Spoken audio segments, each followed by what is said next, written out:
Bom, gente, estamos aqui em mais um vídeo do canal. Star Trek Day foi ontem, né? Dia 8 de setembro.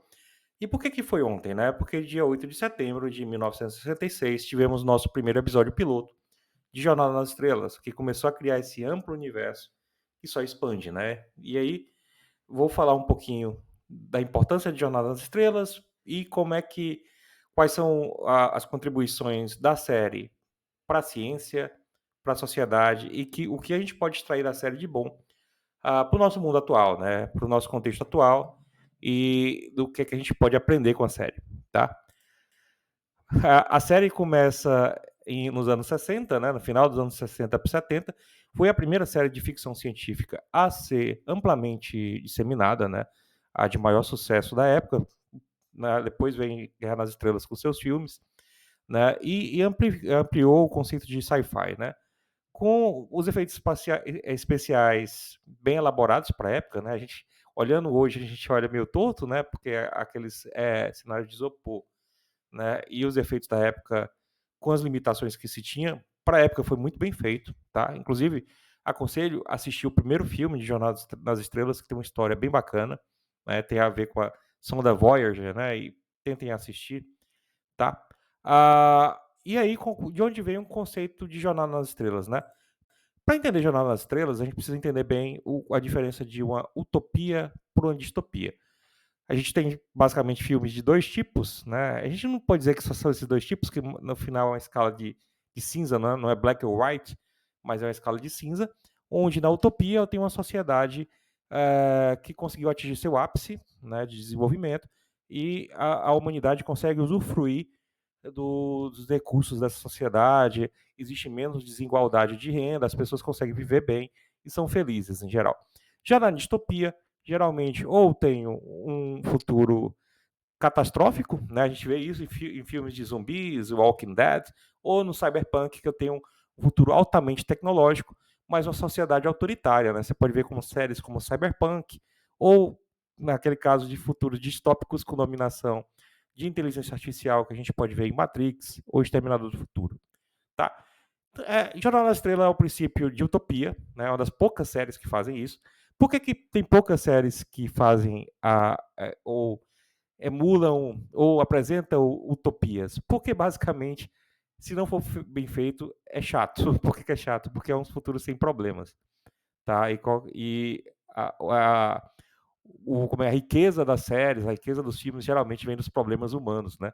E de secar o sofrimento e os problemas humanos. Mas Jornada das Estrelas ultrapassa essa barreira e apresenta um futuro utópico, mas com seus problemas, com seus questionamentos, com seus dilemas morais e éticos. E é isso que a gente vai ver que é bacana.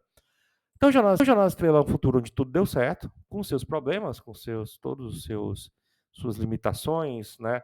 E no relacionamento da sociedade humana com outras raças e com outros planetas que funcionam de forma bem diferente da nossa, tá?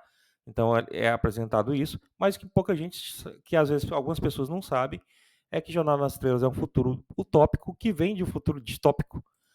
Porque Jornada nas Estrelas primeiro começa na sociedade que a gente tem de hoje, né, do século 20 e 21, e passa para um futuro distópico, uma coisa que a gente chama de guerras eugênicas, onde a biogenética, a alteração genética, por um grupo autoritário, né, liderado por um cara chamado Khan, basicamente consegue dominar parte do mundo com a eugenia, né, com a modificação genética.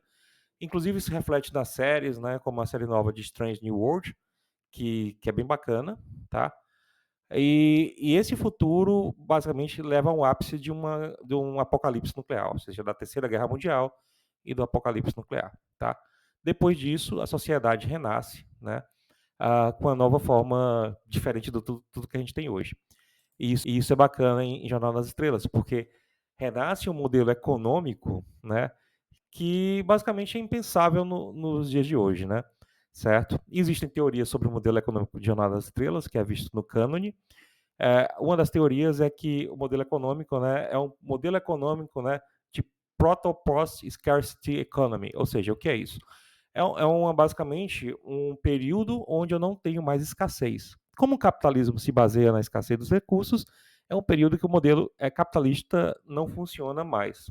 né? Significa que é um modelo comunista? Não, é outra coisa, não é capitalismo nem comunismo.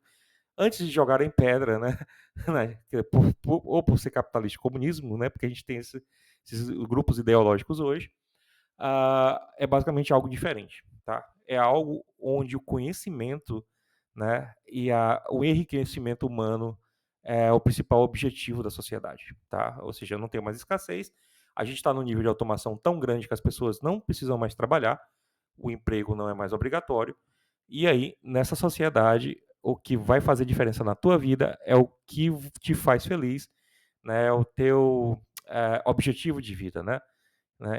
É basicamente isso. A gente tem hoje, né, com a sociedade distópica, onde a gente está cada vez mais nações é, com acirramento, né, bélico, onde as nações estão ficando cada vez mais nacionalistas e onde se voltou a ter uma corrida armamentista nuclear, né? Isso está acontecendo hoje, né? Se você olhar para a geopolítica de hoje, é o que está acontecendo, e com o presente aquecimento global, né? A gente tem cada vez um maior aquecimento global. 2023 quebrou todos os recordes de temperatura. E aí a gente vê alguns CEOs de empresa, né? A gente ouviu isso essa semana, que a gente não precisa se preocupar com o aquecimento global, né? E sim com a economia, tá? Eu vou fazer outro vídeo sobre isso, mas uma coisa que as pessoas às vezes não entendem é que o ecossistema natural, ou seja, a Terra, o universo, não liga para o modelo econômico que a gente vive, tá? Ele não liga se o nosso modelo econômico é capitalista, ou é comunista, ou a tua taxa de juros. O modelo do universo, da Terra funcionar, ou o modelo climático, ele é muito acima dos modelos econômicos, é uma camada acima. Ele não tá, a Terra não liga para isso. A Terra não liga se tu tem um modelo capitalista, comunista, ou seja lá o que for. Basicamente, o aquecimento global, se continuar dessa forma, vai prosseguir e a gente caminha para a distopia, infelizmente, né? Basicamente isso. Mas como é que funciona isso em Jornada nas Estrelas, né? Como é que funciona a sociedade em Jornada nas Estrelas? Basicamente, a gente não tem dinheiro, tá? Dinheiro não é o que guia as pessoas. As pessoas buscam o enriquecimento pessoal, ou seja, as pessoas procuram ser o melhor de si mesmas, tá? E não buscar riqueza.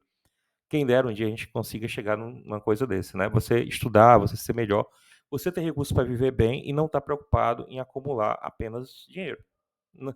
Certo?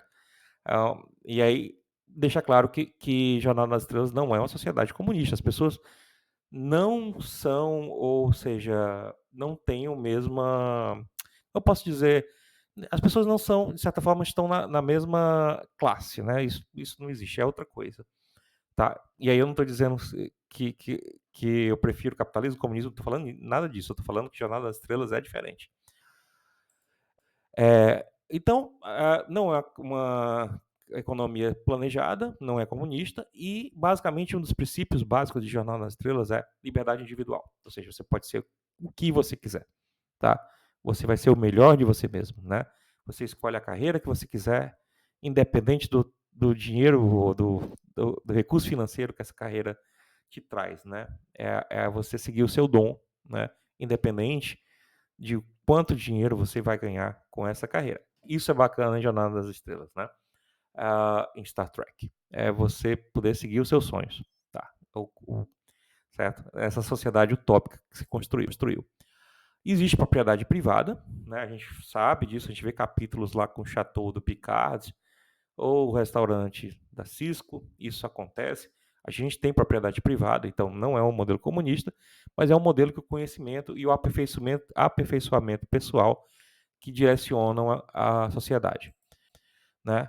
Os empregos são opcionais, você trabalha se quiser, né? E basicamente a filosofia da federação é o autoaperfeiçoamento, é você melhorar ou se enriquecer culturalmente, socialmente, tá? E aí, levando em conta para a sociedade de hoje, é o que talvez a gente tenha que buscar, já que a gente vai chegar no nível de automação, talvez com modelos de inteligência artificial e o aprimoramento da automação, que daqui a pouco as pessoas não precisem mais trabalhar. Depois eu vou falar mais sobre utopia e distopia e para onde a gente está caminhando. E aproveitando esse vídeo é isso. A gente pode caminhar para uma utopia ou para uma distopia, dependendo de como a gente vai enxergar a coisa. Se as inteligências artificiais chegarem no nível de automação tão alto que as pessoas não precisem mais trabalhar, talvez, e aí eu estou dizendo talvez, a gente precise de um modelo de sociedade que nos permita ser o melhor de si mesmos sem se preocupar com o dinheiro, né? Sem se preocupar com a moeda de troca, tá? É lógico que a gente está falando do futuro utópico, né, de Jornada nas Estrelas. Bom, onde se situa Jornada nas Estrelas, né?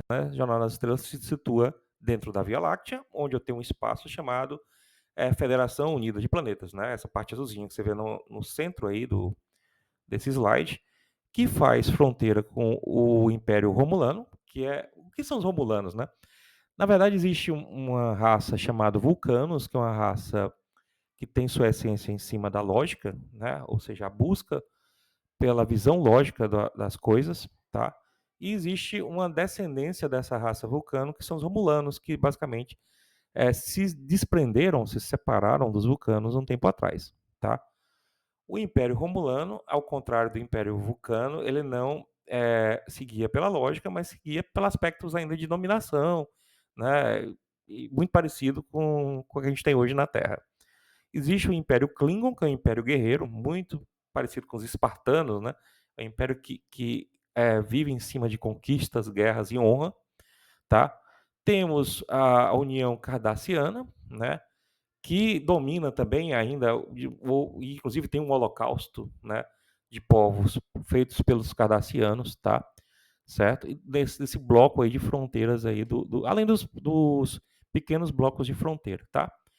Mas o universo de Star Trek vai além disso, tá? A gente tem o que a gente chama de Borgs, ou coletiva Borgs, lá no quadrante beta, que a gente chama. Porque assim, a Via Láctea é separada em 4 quadrantes, né? A gente tem o quadrante alfa, beta, gama, né? Basicamente, certo? E o delta. Os Borgs estão no quadrante delta, perdão, né? E a gente tem os metamorfos no quadrante gama, né? Basicamente, que é o domínio ali, tem uma parte de metamorfos, certo?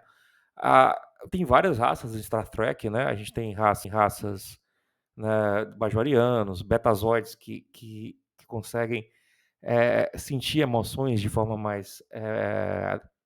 Ele tem um dom maior para sentir emoções de outras raças. Os Borgs, que talvez sejam das raças bem exploradas com o princípio de coletividade, ou seja, não tem o pensamento individual. E aí é legal porque você vê o conflito de raças que basicamente prezam o individualismo por raças que prezam coletivismo, né? Certo? Ou seja, ninguém precisa ser diferente, né?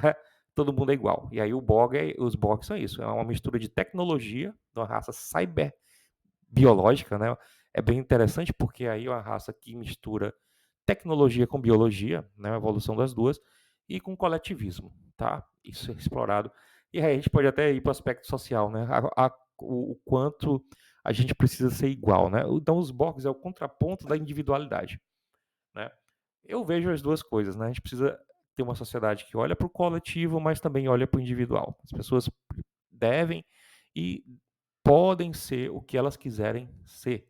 É o princípio da Federação Unida dos Planetas de Star Trek, tá? A gente tem androides, né, como o nosso amigo Data de Star Trek Nova Geração, que é um dos personagens que eu gosto mais. A gente tem bajorianos, que foram dominados, e teve um holocausto dos cardassianos. A gente tem andorianos, então são muitas raças, tá? Então é bem rico o universo de Star Trek. A gente tem os Ferengues. Os Ferengues é quase como se fosse os humanos agora da nossa época, baseado no capitalismo, né, no consumismo, né, ou seja, em mostrar o que eu tenho um carro, eu tenho uma mansão, eu tenho isso. E os Ferengues é uma crítica ao nosso modelo. A gente tem os nossos humanos que já se desprenderam dos modelos do Ferengue. Os Ferengues são os humanos de hoje, né? Basicamente como se fosse isso, tá? A gente tem os Klingons, a raça guerreira. A gente tem os descendentes de Orion, que também são raças que dominaram outras. A gente vê isso em Star Trek Discovery, tá? Os Kansorianos, e ainda tem mais, né? Vamos destacar os Vulcanos, que é uma parte central do universo de Star Trek, por bem ou por mal. Os Vulcanos têm a sua essência da busca pela lógica e pela supressão dos sentimentos, tá? E aí um dos personagens mais importantes, talvez o mais, de toda a história de Star Trek, que é o Spock, que é a mistura de humano com vulcano. Vale a pena assistir Star Trek Strange New Worlds, porque tem episódios fantásticos com o Spock, né? Não deixando de relembrar o nosso velho Leonard Nimoy, que basicamente é que é a essência do personagem, né? Tá? Mas o Spock é nesse conflito entre humano, né, e vulcano, e aí muitos dilemas de preconceito entre vulcanos e humanos é explorado no arco de história do Spock, tá? E é bacana isso. É bacana ver uma raça como os vulcanos que busca lógica, mas também tem muito preconceito ou xenofobia dos vulcanos para com os humanos, né? Então é uma coisa muito explorada em Star Trek em várias ocasiões. Ah, tem várias linhas temporais, né, que o Spock aparece de forma diferente, né, desde da Spock clássico ao Spock do J.J. Abrams, né, que é um Spock que vai mais para o combate braçal, ao novo Spock de Strange New Worlds, que tenta resgatar o Spock do Leonard Nimoy, que eu acho bem bacana, tá? Nós temos uma raça que eu falei que é os Borgs, que é na nova geração explorado várias e várias vezes, é o principal vilão da nova geração, os principais vilões, né? Que em alguns contextos viram aliados, né? Na nova geração acontece, em algumas poucas capítulos viram aliados, tá? Além disso, nós temos raças aí, né, dos vulcanos, né, como eu já falei, dos trios, que basicamente às vezes transcendem, né, transcendem, vivem, às vezes, os antepassados vivem nos novos, né, a gente tem isso dos trios. Então, é um universo muito rico de Star Trek, né. Ah, e a gente tem os descendentes de Kepler, né, o Saru, de Star Trek Discovery, né, que tem que lidar com uma tradição, né, de como eu posso dizer, de lidar com medo, né, é uma raça que basicamente tem um problema com medo, é basicamente com lidar com medo, né, ou seja, existe aspectos físicos da raça em situações de estresse e de medo, tá, né, e basicamente isso é mostrado em Star Trek Discovery. E, por exemplo, o Saru é um personagem que cresce muito nessa série, né? Então vale a pena dar uma olhada em Star Trek Discovery. Para terminar assim, o vídeo, Star Trek tem muitas séries, é muito bacana. Tem a série de origem, tem Star Trek Nova Geração, Deep Space Nine, Star Trek Discovery, Star Trek Picard e Strange New World, dentre outras, tá? Certo? Ah, eu não digo que tem uma ordem correta de ver essas séries, né? Se você gosta de ver, se você não tem problema com os efeitos especiais antigos, eu começaria com a original, né? Mas se você tem algum problema com os efeitos especiais, esse tipo de coisa, Nova Geração é uma das séries que eu gosto mais, tá? Eu gosto muito de Star Trek Nova Geração. Strange New Worlds me conquistou, basicamente. É muito bacana. Star Trek Discovery, bem interessante, né? E a série original não deixa de ser o marco, né? O início de tudo, né? E é um clássico, né? Então vale a pena. Então, assim, para terminar o vídeo de hoje, nesse Star Trek Day, né? Atrasado, né? Porque eu tô lançando um dia depois.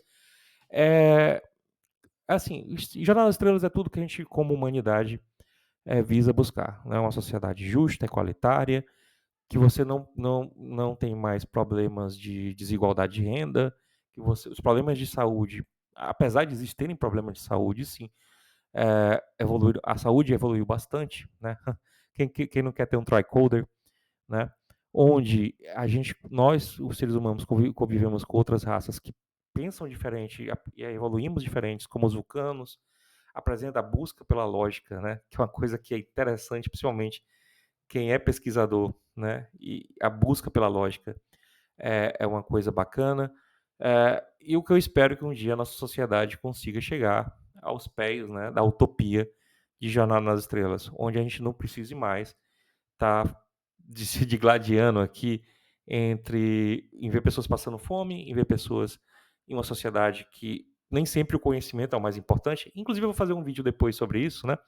Porque essa semana a gente viu em alguns canais, né, do YouTube, as pessoas falando sobre, por exemplo, como pessoas como eh, Steven Jobs, né, ou Elon Musk, criaram essas coisas e assim, a gente precisa, depois eu vou fazer um vídeo sobre isso. Qual a diferença de quem cria, né, e quem vende, né? E qual o mérito? Que existe o mérito de quem vende, né, e o mérito de quem cria. Nem sempre quem cria tecnologia é quem vende tecnologia. Eu vou fazer um vídeo específico sobre isso, tá? Então, buscar conhecimento não necessariamente é ficar rico, né? Inclusive no Brasil tem uma discussão agora, né? A meritocracia é quem tem mais dinheiro necessariamente é quem conhece mais ou quem sabe mais? Tá. É algumas questões aí para vocês pensarem a respeito, tá bom? Bom, antes de mais nada, se você gostou, dá o like no vídeo, né? Se você, ou dislike, né? A opinião de vocês é importante para gerar essas discussões no canal. Acompanhem, aperte no sininho lá para nos acompanhar, né, no YouTube, né? Poste seus comentários, né? A ideia é estimular vocês a terem senso crítico e pensarem, né? Ou raciocinarem, ou verem o mundo não só por uma única lente, mas por várias lentes diferentes, né? Então, espero que vocês tenham gostado do vídeo, dê o like ou dislike. O engajamento de vocês é muito importante. Ainda vou lançar vídeo sobre concurso essa semana aí, nos próximos dias, para membros, né? E mais vídeos do curso de Data Science for Scratch, tá bom? Vamos lá, até o próximo vídeo, até mais.